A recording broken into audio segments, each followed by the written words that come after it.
And speaking of playing for great coaches, you were a consistent topic of discussion for, if not, he was a great coach as well, but probably one of the greatest announcers of all time, and John Madden. Oh, he made me, bro. John Madden, and this is a time where no social media, right? It was newspaper, Yeah. right? TV wasn't really big. You didn't have the ESPN, the 24-hour sports cycle that was always going around.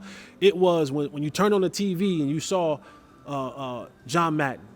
And, of course, it's always about the quarterback. It's always been about the quarterback. And maybe a receiver, maybe a running back. But John Madden saw fit that, you know what? I'm going to make the big boys – Something special. Something special. I'm going to make the big boys a part of the national conversation. And I would say, and most people would say, and probably John Madden would say, God rest his soul, you were the guy. Yeah. You was his guy. Yes. John Madden loved some Nate Newton. And Nate Newton loved some John Madden. How did that make you feel? Like when you, because again, you're like me in the sense of you understood your value. Yes. But you also understood, there's other guys that I'm blocking for, that I'm keeping the defenders off of, and the other dude on the outside, they gonna get all the pub. Right. We laugh and joke about it now. Right. You be like, man, Michael Irvin, you don't want to do that? Michael be like, nah, I ain't doing that. You be like, I'll do it for 5,000.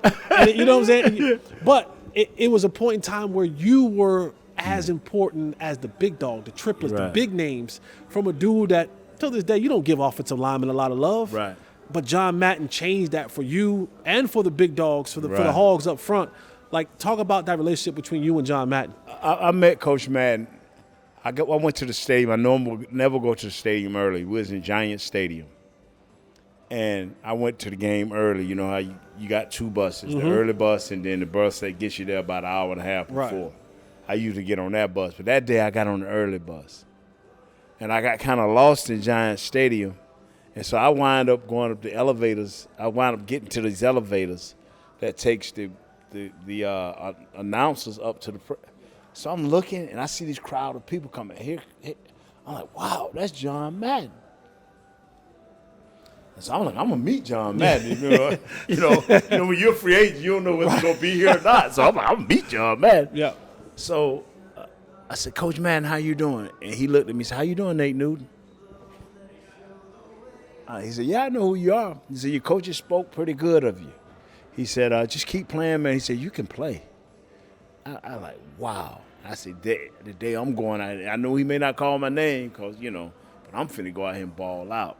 And, man, I got off that field that day. I don't know if we won the game or lost the game. But my boy was like, man, John Madden was talking about you, man. Oh, he just talking great things about you. Boy, you and from that day on, man, he would come to the Cowboys, and I want to speak to Nate Newton.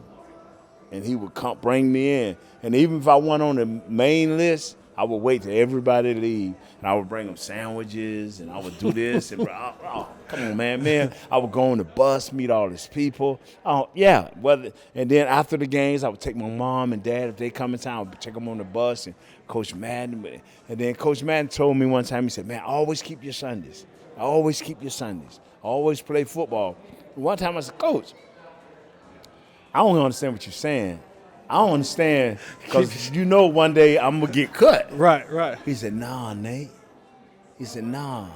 What I mean by always keep your Sundays, always be working, always have something to do. Always keep your Sundays. You're a football player now, but there's maybe other things you can do. Always keep your Sundays. And so I never forgot that. And so when I had a chance to do what we're doing here, we're keeping our Sundays, Jess. How many years have you been out of football? How many years have we still keeping our Sundays? Football is our life. Whether we want, you can talk other sports as fluently as you do football, but this is it. This is your Sundays, man. Yeah. And so I keep my Sundays, you keep your Sundays, and I'm gonna hold on to mine every long as Jerry want to pay. Believe that. Yeah. We appreciate that, Mr. Jones, because you do. Yeah. You do make sure we've been taken care of for a long time. Yeah. Long time.